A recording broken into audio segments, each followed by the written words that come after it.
بدعتی کے پیچھے نماز پڑھنے کا شرعی کیا حکم ہے، انشاءاللہ دلائل کے ساتھ اس مسئلے کو آج میں پوری وضاحت کے ساتھ بیان کروں گا۔ یہ بات یاد رکھیں کہ بدعت کی دو قسمیں ہیں، بدعت مکفرہ اور بدعت مفسقہ۔ بدعت مکفرہ کا مرتکب کافر ہو جاتا ہے اور بدعت مکفرہ کے مرتکب کے پیچھے نماز پڑھنا سرے سے باطل ہے۔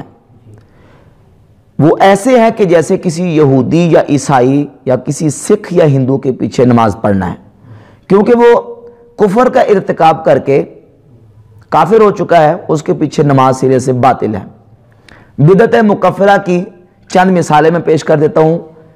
جیسے کہ اللہ رب العزت جل شانہ کے بارے میں کوئی ایسا کفریہ عقیدہ رکھے، ایسی بدعت اور ایسا بدعتی عقیدہ رکھے جس سے تکفیر ہوتی ہو، یعنی اللہ رب العزت کے بارے میں عقیدہ رکھے کہ اللہ جھوٹ بول سکتا ہے، نعوذ باللہ، اللہ ظلم کر سکتا ہے، نعوذ باللہ تعالی، یا اللہ تعالیٰ کو مقید مانے، اللہ تعالیٰ کے لیے جسم ثابت کرے، مجسمی والا عقیدہ رکھے، مجسمین والا عقیدہ وہ رکھتا ہو، یا اللہ تعالیٰ کے لیے جہت و مکان کو وہ ثابت مانتا ہو، یا اسی طرح اللہ رب العزت کے بارے میں اللہ کی صفات کمالیہ کا منکر ہو، یا صفات ثبوتیہ کو اللہ کے لیے جو صفات ثبوتیہ اس کا انکار کریں، یا اللہ کے لیے صفات سلبیہ کا اثبات کرے جن سے اللہ رب العزت کی ذات کو پاک اور منزہ ثابت کرنا ہوتا ہے، وہ چیزیں اللہ کے لیے ثابت کرے، عیب، نقص یا عجز ثابت کرتا ہے۔ اسی طرح انبیاء علیہم الصلوات و تسلیمات کے بارے میں انبیاء کی عصمت کا انکار کر دیتا ہے، یا نبی کریم صلی اللہ علیہ وآلہ وسلم کے آخری نبی ہونے کا انکار کرتا ہے۔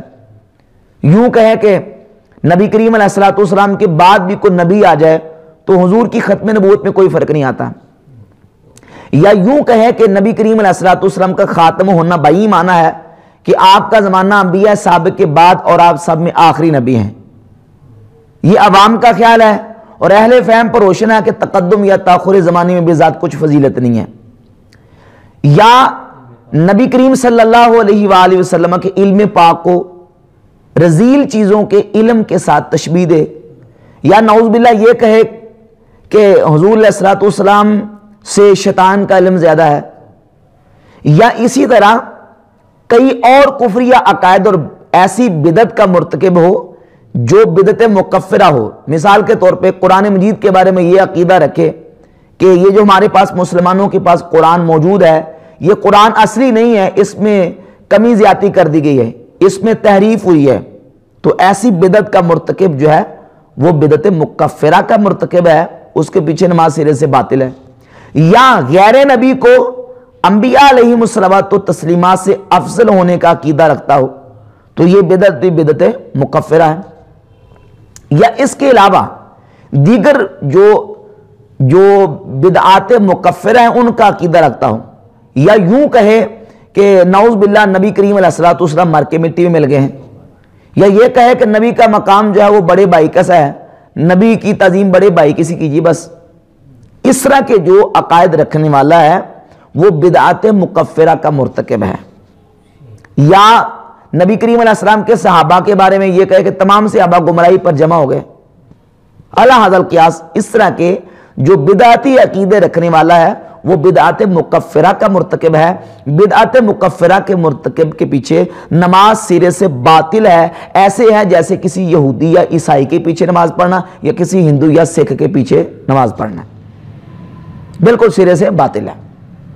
اب آ جائیں دوسری بدعت، بدعات مفسقہ، وہ بدعت جس کے ارتکاب سے بندہ کافر تو نہیں ہوتا البتہ گمراہ ہو جاتا ہے، فاسق ہو جاتا ہے۔ تو بدعت مفسقہ کے مرتکب کے پیچھے نماز کا حکم کیا ہے؟ اس کی دو صورتیں بنتی ہیں۔ ایک صورت تو یہ کہ ایسا بدعتی آئمہ جور میں سے ہے، ظالم بادشاہ ہے، ظالم حکمران ہے، متغلب ہے، زبردستی جو وہ کسی کے سر پہ آ کے تلوار لے کے بیٹھ گیا، تو اب اس صورت میں اس کے شر سے، اس کے فتنے سے بچنے کے لیے اس کے ساتھ نماز میں شریک ہونا، اس کے پیچھے نماز ادا کرنا اس کے فتنے سے بچنے کے لیے یہ درست ہے۔ اور اگر وہ ائمہ جور میں سے نہیں ہے اور کوئی مجبوری بھی نہیں ہے اور اس طرح کی کوئی مجبوری والی پوزیشن اور صورت نہیں ہے تو پھر اس کے پیچھے نماز پڑھنا کیا ہے؟ مکروہ تحریمی ہے، بدعت مفسقہ کے مرتکب کے پیچھے۔ اب آ جائیں اس کی تفصیل کہ یہ جو آج عام طور پہ کہا جا رہا ہے کہ دیکھیں جی ہر بندے کے پیچھے نماز پڑھنا جائز ہے، وہ جس طرح کا مرضی ہے اس کا عقیدہ، چاہے وہ اس کا جس طرح کا بھی عقیدہ اس کے پیچھے نماز پڑھی جا سکتی ہے، صحابہ پڑھتے تھے، تابعین پڑھتے تھے۔ اور اس طرح کے لوگ نہ تو ان روایات میں غور کرتے ہیں اور نہ ہی مسئلے کی حقیقت کو صحیح معنوں میں سمجھتے ہیں، اور بے سمجھے اس طرح کی جو روایت ان کو پکڑ کے لوگوں کو گمراہ کرنا شروع کر رہے ہیں۔ حقیقت یہ ہے کہ ان روایت کا انشاءاللہ میں آگے جواب بھی دوں گا، پہلے یہ سمجھیں۔ ایک عام طور پہ یہ کہا جاتا ہے کہ نبی کریم علیہ السلام کے صحابہ ہیں جو وہ خوارج کے پیچھے نماز پڑھتے تھے۔ اب ایسے لوگ جو ہیں ان کا دعویٰ ہے قرآن و سنت کا اور حدیث کے ظاہر کا، اور جب اپنی بات آتی ہے تو وہ حدیث کے ظاہر سے انکار کر جاتے ہیں۔ خارجی ان کا حکم شرعی کیا ہے، یہ میں انشاءاللہ آپ کے سامنے تھوڑا سا اس کی تفصیل بیان کروں گا کہ خوارج کا حکم کیا ہے اور حدیث کے ظاہر سے خارجیوں پر کیا فتویٰ صادر ہوتا ہے۔ خوارج وہ قوم ہے جن کے بارے میں رسول اللہ صلی اللہ علیہ وسلم کی صحیح احادیث موجود ہے بخاری مسلم میں۔ صحیح بخاری کی حدیث نمبر 6930 ہے اور 6931، فرمایا لا یجاوز ایمانہم حناجرہم، خارجیوں کا ایمان ان کے حلق سے نیچے نہیں جائے گا، تجاوز نہیں کرے گا۔ یمرقون من الدین مروق السہم من الرمیہ، وہ دین سے اس طرح نکل چکے ہوں گے جس طرح کے جو ہے وہ تیر شکار کو لگ کے پار نکل جاتا ہے۔ یمرقون من الاسلام مروق السہم من الرمیہ، یہ بخاری کی حدیث 6932 ہے کہ وہ اسلام سے اس طرح نکل چکے ہوں گے جس طرح کے تیر شکار کو لگ کے پار نکل جاتا ہے۔ اور پھر صحیح بخاری میں ہے حدیث نمبر، صحیح بخاری میں سیدنا ابو سعید خدری رضی اللہ تعالیٰ عنہ سے ہے۔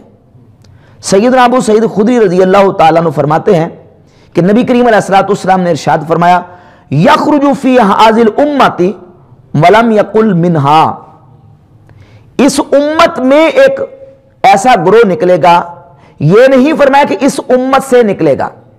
اب ان کلمات پر تبصرہ کرتے ہوئے حافظ ابن حجر عسقلانی فتح الباری شرح صحیح بخاری میں تبصرہ کرتے ہوئے لکھتے ہیں، امام نووی کا قول نقل کیا جلد 12 کے صفحہ 358 پہ، امام نووی کہتے ہیں وَفِيهِ دَلَالَةٌ عَلَى فِقْهِ صحابَةِ وَتَحْرِيرِهِمُ الْأَلْفَاظ، کہ ان الفاظ سے صحابہ علیہم رضوان کی فقہ معلوم ہوتی ہے۔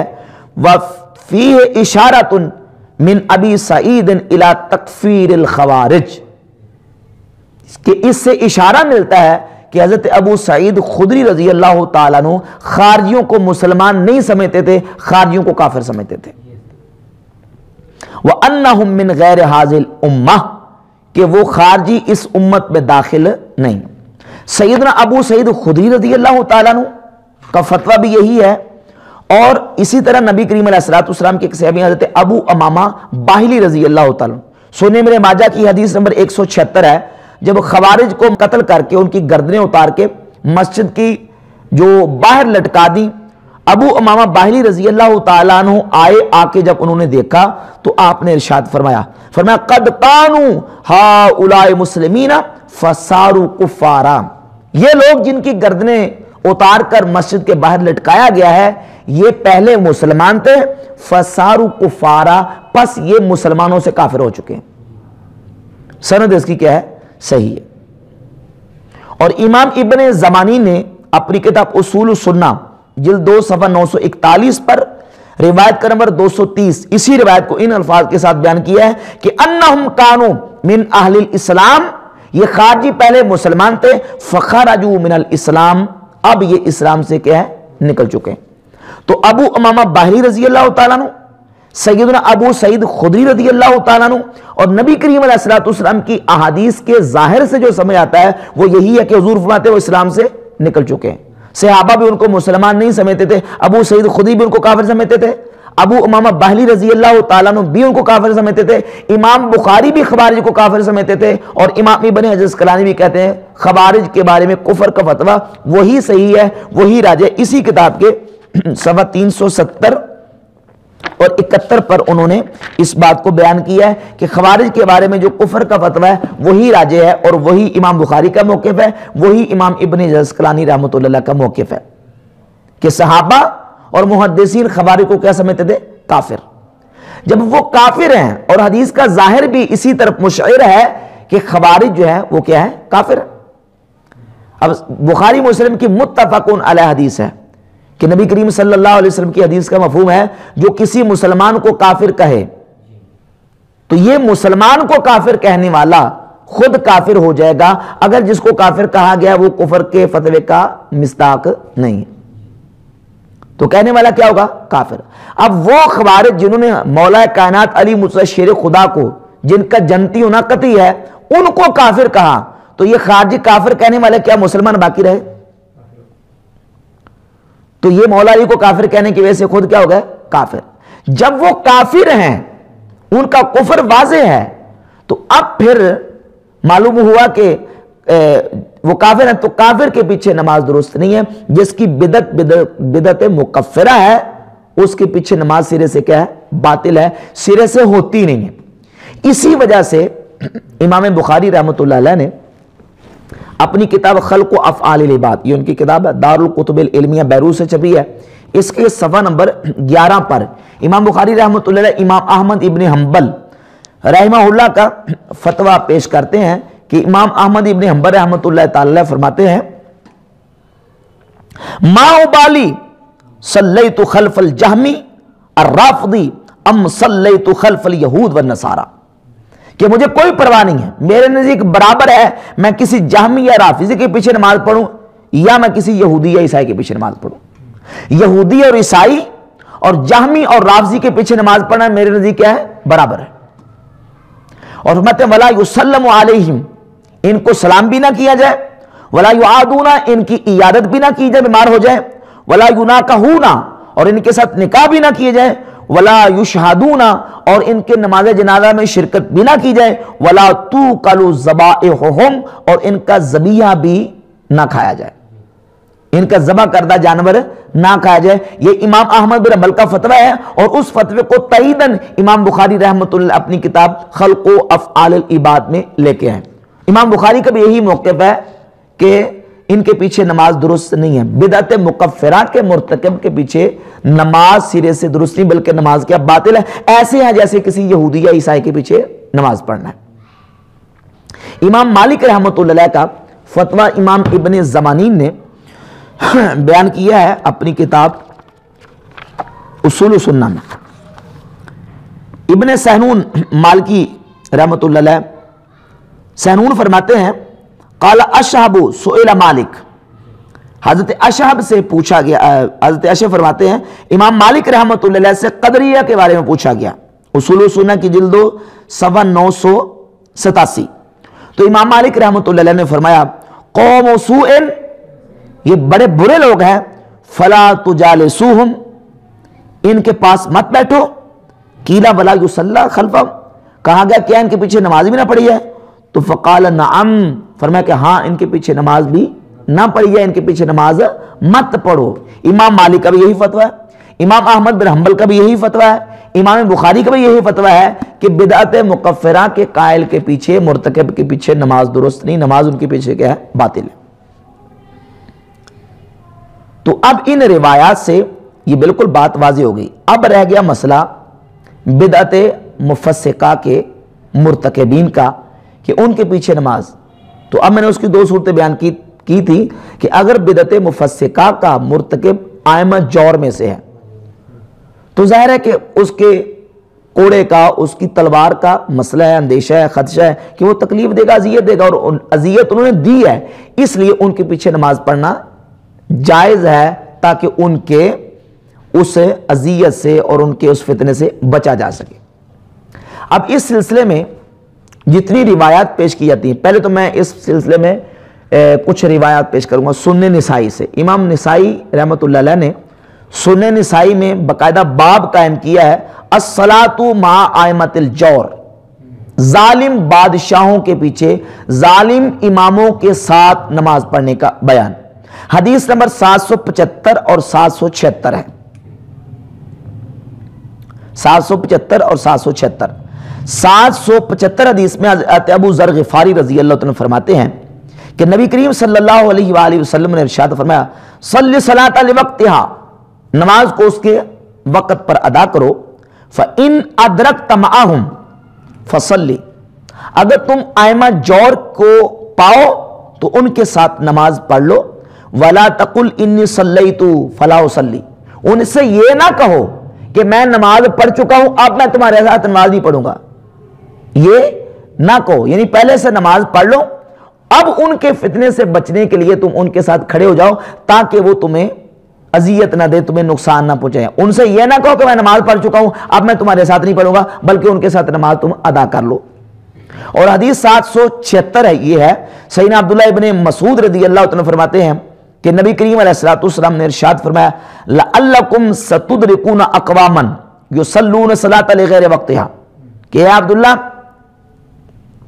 شاید ان قریب تم ایسی قوم کو پاؤ، ایسی اقوام کو پاؤ جو نماز کو اس کے وقت سے تاخیر کر کے مؤخر کر کے پڑھیں گے، فَإِنْ أَدْرَكْتُمُوهُمْ، اگر تم ان کو پاؤ، فَصَلُّوا صَلَاةَ لِوَقْتِهَا، تو تم نماز کو اپنے وقت پر ادا کر لو، نماز کو پہلے سے ان کے ساتھ نماز پڑھنے سے پہلے اپنے وقت پر نماز کو ادا کر لو، وَصَلُّوا مَعَهُمْ، اور پھر اب ان کے ساتھ تم نماز پڑھ لو ان کے فتنے سے بچنے کے لیے۔ تو یہ روایات احادیث بھی یہ صحیح ہے، اس سے ثابت ہوتا ہے کہ ائمہ جور کے فتنے سے بچنے کے لیے جن علماء نے جن اسلاف نے نماز پڑھی ہے ان کے ساتھ وہ اس خدشے کے پیش نظر کہ کہیں وہ نقصان نہ دے۔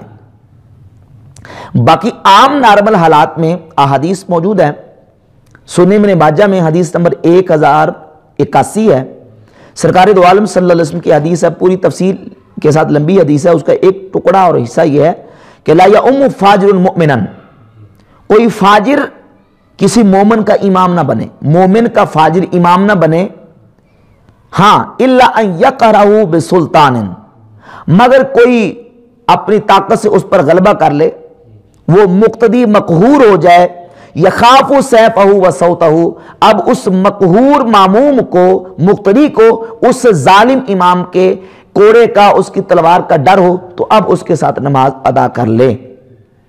یہ روایت سنن کبری بیہقی جلد 2 صفحہ 90، احادیث المختارہ میں، مسند عبد ابن حمید میں اور ابن عساکر میں جلد 17 صفحہ 229 پر، مجمع الزوائد جلد 2 صفحہ 170 پر، طبرانی اوسط میں جلد 1 صفحہ 48 پر، اور مسند ابی یعلا جلد نمبر 2 صفحہ 107 پر متعدد طرق کے ساتھ یہ روایت موجود۔ اگرچہ ابن ماجہ کا یہ طریق جو ہے یہ کچھ کمزور ہے، ضعیف ہے، لیکن اس کے متعدد طرق جو ہیں وہ اس کی سند کو اور اس کی قوت کے لیے کیا ہیں، کافی ہیں، اور ہمارے فقہاء نے ان روایات اور ان احادیث سے استدلال کیا ہے کہ فاجر کو مومن متقی پرہیزگار کا امام نہیں بنانا چاہیے۔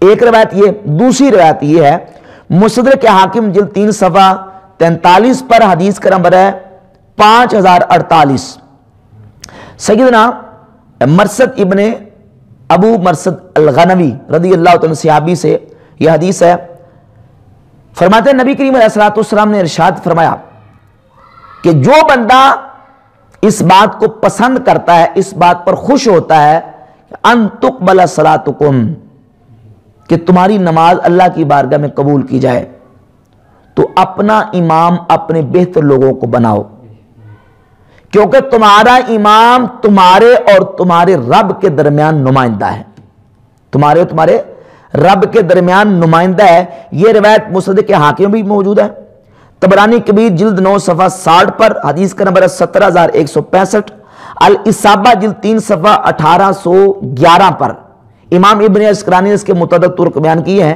یہ روایت تعدد طرق سے قوی ہوتی ہے اور ہمارے فقہ نے اس روایت سے استدلال کیا ہے، اور سنن دارقطنی کی جلد 2 صفحہ 63 اور 64 پر بھی اس مضمون کی روایت سیدنا عبداللہ بن عمر رضی اللہ تعالیٰ سے موجود ہے کہ اپنا امام ایسے لوگوں کو بناؤ جو تمہارے بہتر لوگ ہوں، کیونکہ وہ تمہارے اور تمہارے رب کے درمیان تمہارے کیا ہے؟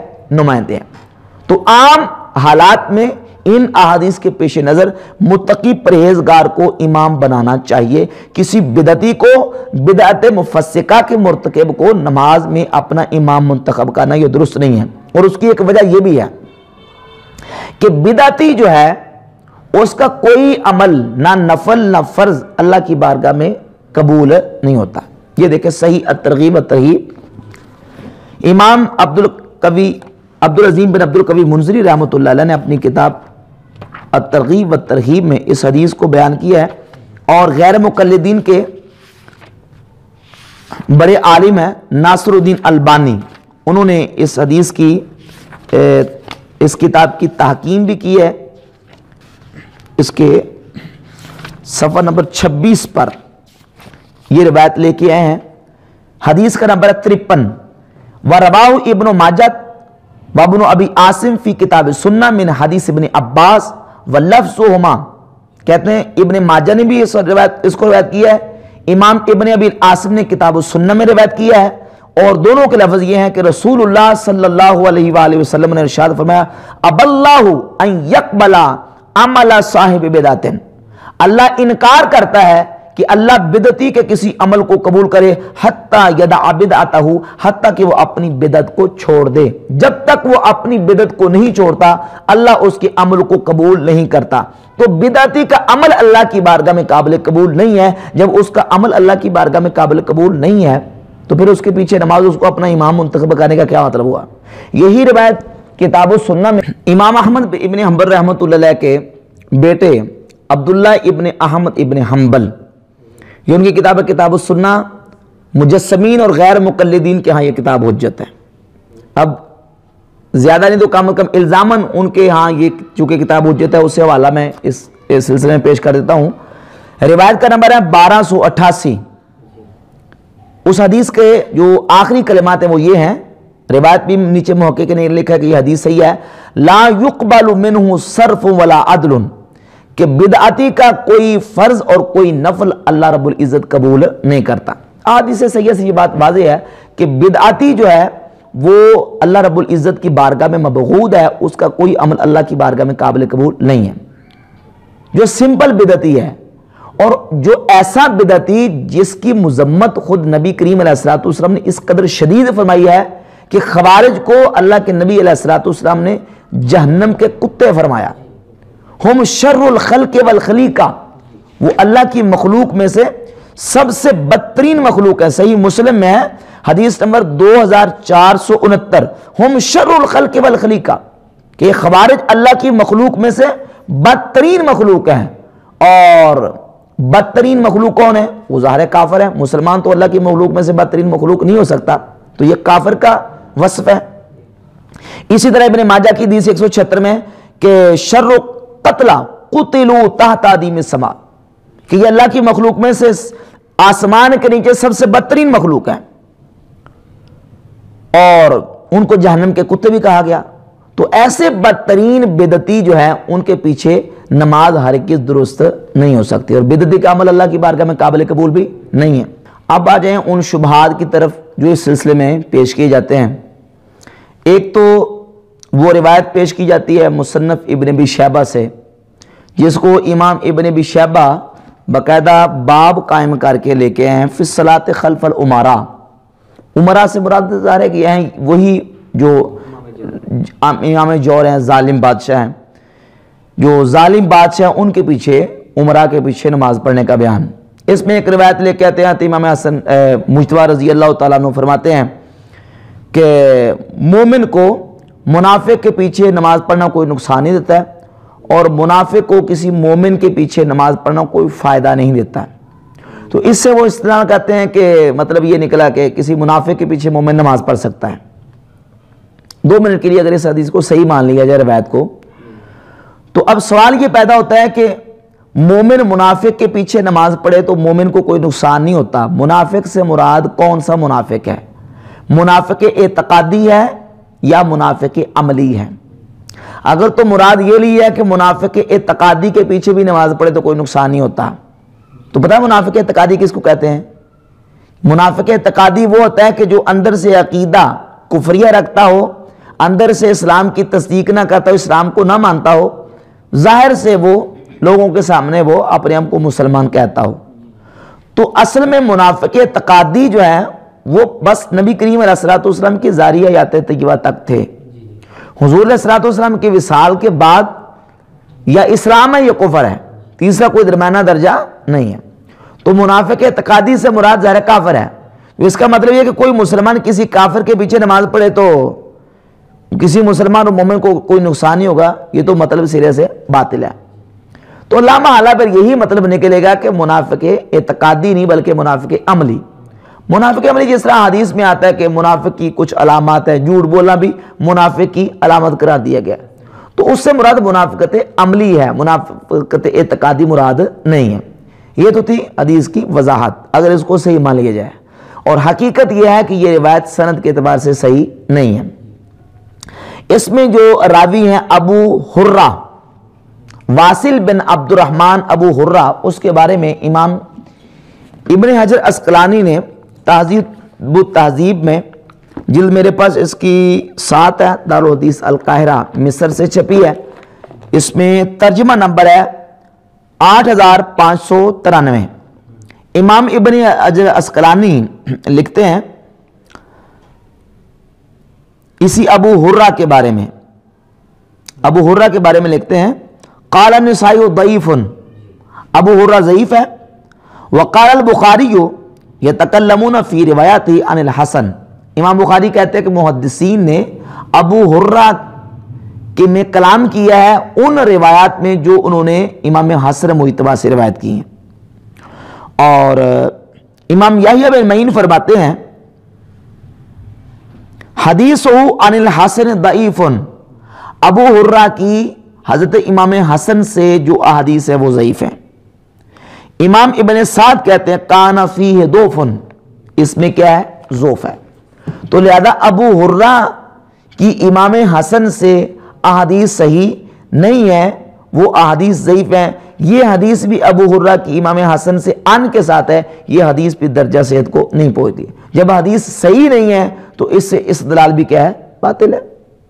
ان لوگوں کا جو اس طرح جو ہے نا وہ بدعتی کے پیچھے مطلق نماز پڑھنے کے قائل ہے۔ ایک تو روایت یہ پیش کی جاتی ہے، اور دوسری روایت سنن الکبریٰ بہقی کی جلد 3 صفحہ 122 سے پیش کی جاتی ہے کہ سیدنا عبداللہ ابن عمر رضی اللہ تعالیٰ عنہ کے حوالے سے کان ابن عمر یسلم علی الخشبیہ والخوارج، کہ حضرت عبداللہ بن عمر خشبیہ اور خوارج کو سلام کرتے تھے اور فرماتے تھے کہ جب وہ حی علی الصلاۃ کہیں گے ہم اس کا جواب دیں گے، جب حی علی الفلاح کہیں گے ہم اس کا جواب دیں گے، اور جب وہ کہیں گے حی علی قتل اخیک المسلم، اپنے مسلمان بھائی کے قتل کی طرف آؤ، تو ہم اس کا جواب نہیں دیں گے۔ تو ثابت ہوا کہ عبداللہ بن عمر رضی اللہ تعالیٰ عنہ خارجیوں کو اور خشبیہ کو سلام کرتے تھے اور ان کے حی علی الصلاۃ اور حی علی الفلاح کا جواب بھی دیتے تھے۔ اب یہ جملہ مجمل ہے کہ حی علی الصلاۃ اور حی علی الفلاح کے جواب کا کیا مطلب ہے؟ اجابت بالقدم ہے یا اجابت باللسان ہے؟ یعنی وہ اس کا جواب، یعنی وہ اذان میں حی علی الصلاۃ کہتے تھے، ظاہر ہے اس کا جواب کیا ہے؟ لا حول ولا قوت الا باللہ۔ حی علی الفلاح کہتے تھے تو جواب کیا ہے؟ لا حول ولا قوت الا باللہ، یہ جواب دیتے تھے۔ یا یہ ہے کہ جب وہ نماز پڑھاتے تھے عبداللہ بن عمر ان کے پیچھے جا کے نماز پڑھتے تھے، یہ مطلب ہے۔ اس میں مفہوم بالکل واضح نہیں ہے، مراد اس کی واضح نہیں ہے، کوئی معنی متعین نہیں ہے۔ اب اس میں یہ کہ عبداللہ بن عمر رضی اللہ تعالیٰ عنہ خارجیوں کو سلام کیا کرتے تھے، خشبیہ کو سلام کیا کرتے تھے۔ اب یہ روایت ایک جگہ پہ رکھ لیں، اس کے مقابلے میں دوسری روایت لے کے آتے ہیں ہم الجامع الصحیح سنن الترمذی سے۔ امام ترمذی اس کو اپنی جامع میں لے کے آئے ہیں، حدیث کا نمبر 2152۔